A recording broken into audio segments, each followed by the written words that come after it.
The theme of this summit, corruption and the education sector, is apt, as corruption in any sector affects development. From inception, this administration has consistently made the fight against corruption a cardinal pillar of its comprehensive commitments and agenda to reform the nation.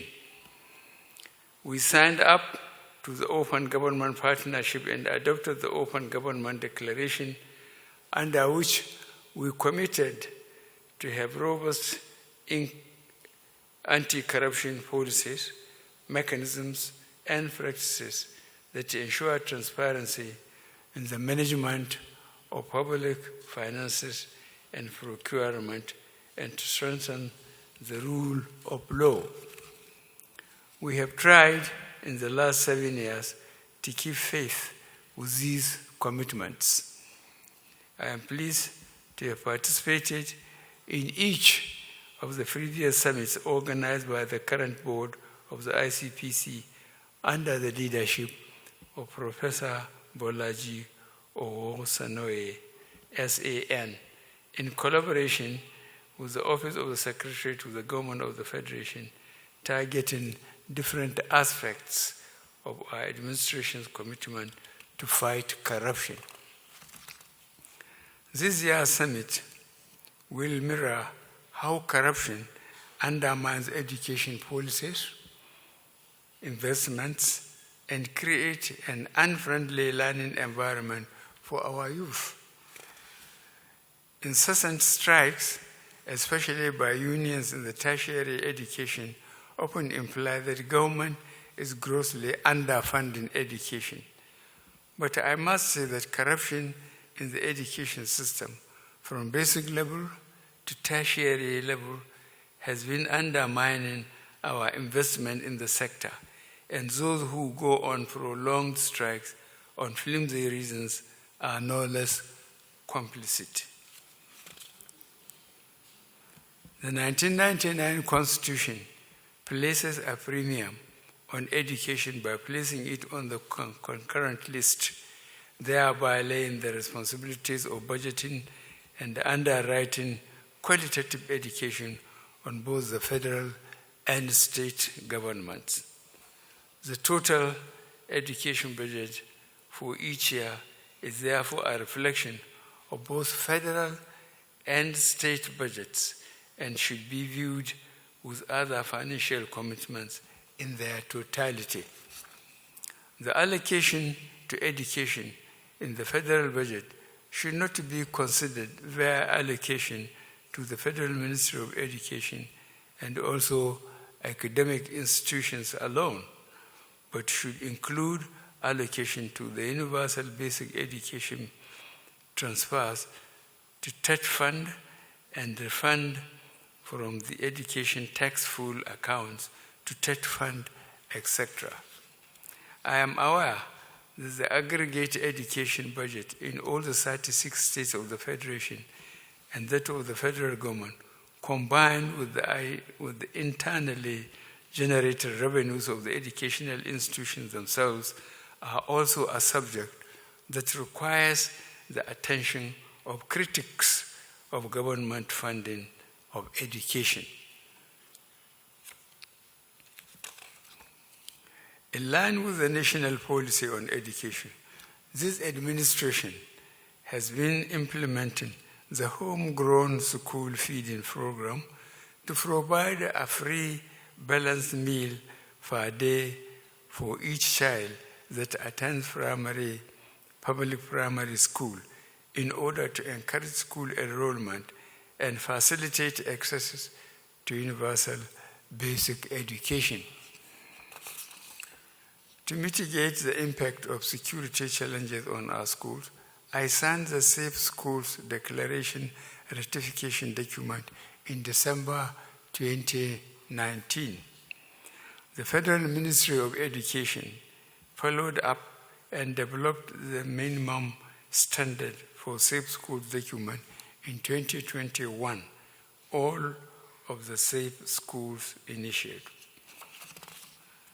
The Safe Schools Initiative is an expression of government's commitment to continue to work towards the protection of students, teachers, and the school environments.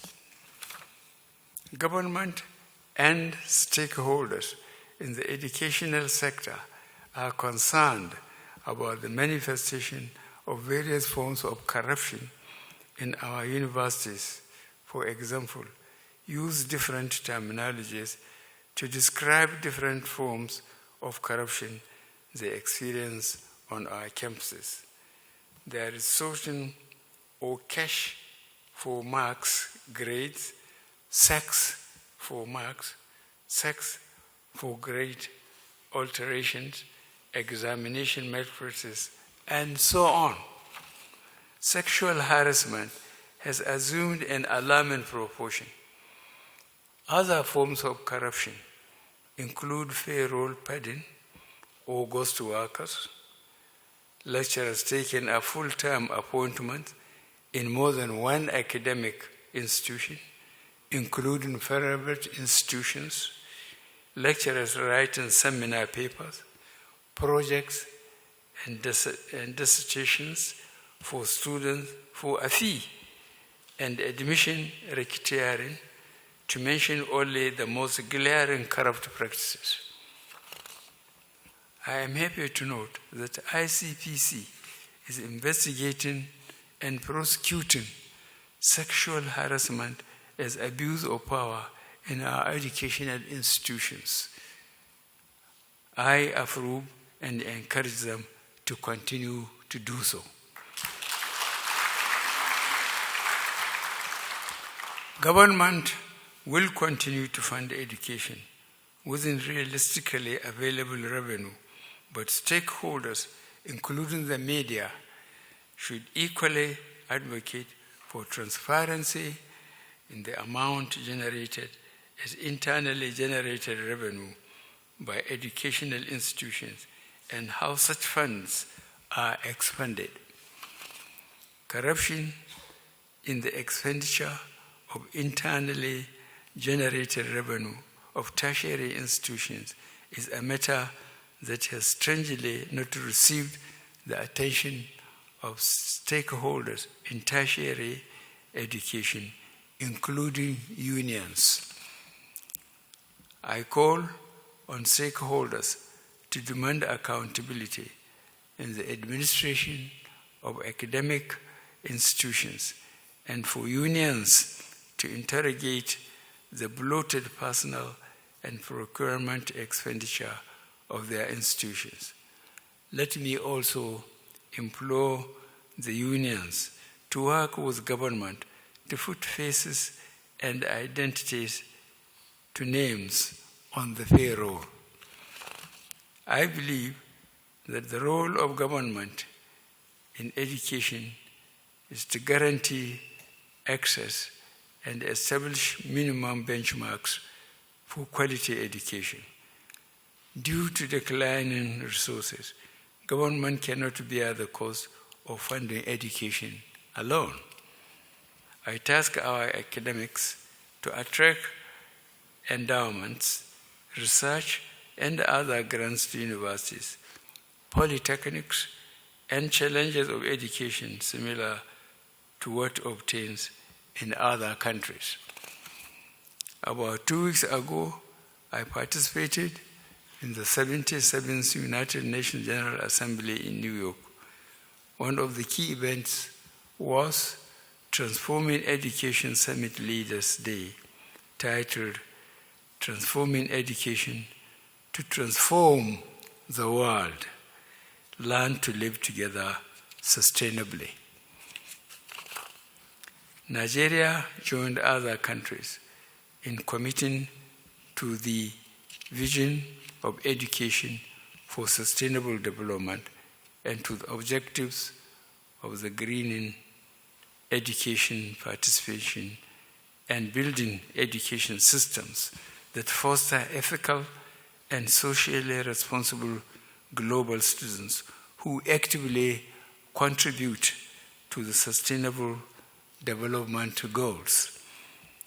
That is a vision which we will continue to aspire and build. I congratulate the sole winner of this year's Public Service Integrity Award, Superintendent Daniel Ise Ama. I also commend the Chairman ICPC, the Secretary to the Government of the Federation, and the Registrar of JAMB for organizing this summit and bringing together the three arms of government, MDAs, and other stakeholders to deliberate on corruption in the educational sector of Nigeria.